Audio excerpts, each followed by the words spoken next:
Sanur, Rezaul Karim Shakil একেবারে challenge দিয়ে বলেছেন যে যদি আপনি প্রমাণ করতে পারেন যে তারা মজলুম থেকে জালিম হয়ে উঠেছে, এরকম একটা প্রমাণ দিতে পারেন, তাহলে তিনি এটা মেনে নেবেন।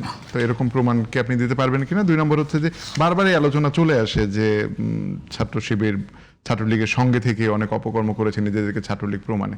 ছাত্রলীগের পক্ষ থেকে বারবারই আলোচনা করতে চাইনি, কিন্তু প্রসঙ্গক্রমে যেহেতু আবার এলো, আমরাও চাই না। এটা ধরেন ওনারা সকল টকশোতে ওনাদের সকল নেতারা এই মুখস্থ কথাটা বলেন যে এটা তো প্রমাণিত সত্য। ছাত্রলীগের মধ্যে একটু উত্তরটা দিতে দেন। এই ছিল।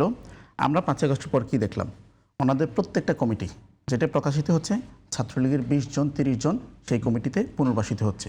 ছাত্রলীগের এই পদে ছিল, ছাত্রদলের এই পদে। উনি যদি দেখতে চান আমি অন্তত 100 জনের নাম ধরে দেখাইতে পারি।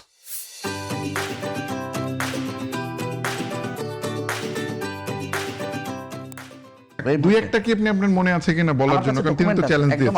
আমার কাছে ডকুমেন্ট আছে, আমি প্রিন্ট করে নিয়ে এসেছি। আমি জাস্ট একটা বিষয় একটু হিয়া করতে চাই যে গত পরশুদিন ডাকসুর একজন নেত্রী একটি পোস্ট দিয়েছিলেন। সেখানে ডাকসুর এবং অন্যান্য ছাত্র সংসদের কয়েকজন নেতা মজা করে কয়েকটি কমেন্ট করেছেন যেটি তাদের পজিশনের সাথে যায় না, যেটি তাদের পজিশনের সাথে মানানসই না। ডাকসুর উম্মে সালমা একটি পোস্ট দিয়েছিলেন, একজন পাকিস্তানি একটা স্টুডেন্টের সাথে একটা ছবি দিয়েছিলেন। সেখানে ছাত্রদল, বিএনপি সবাই মিলে এমনভাবে এই জিনিসটাকে ভিলিফাই করেছে, মনে হচ্ছে যে পুরো দেশে শুধুমাত্র এরা এই কাজগুলো করে, আর কেউ করে না। আমরা 5 আগস্টের পর থেকে আজ পর্যন্ত কি দেখলাম? 5 আগস্টের পর থেকে আজ পর্যন্ত বিএনপি, ছাত্রদল, যুবদলের হাতে 86টি ধর্ষণের ঘটনা ঘটেছে। এখানে সবগুলোর ডকুমেন্টস এবং পেপার কাটিং আছে, প্রত্যেকটা নিউজ একদম বিস্তারিত।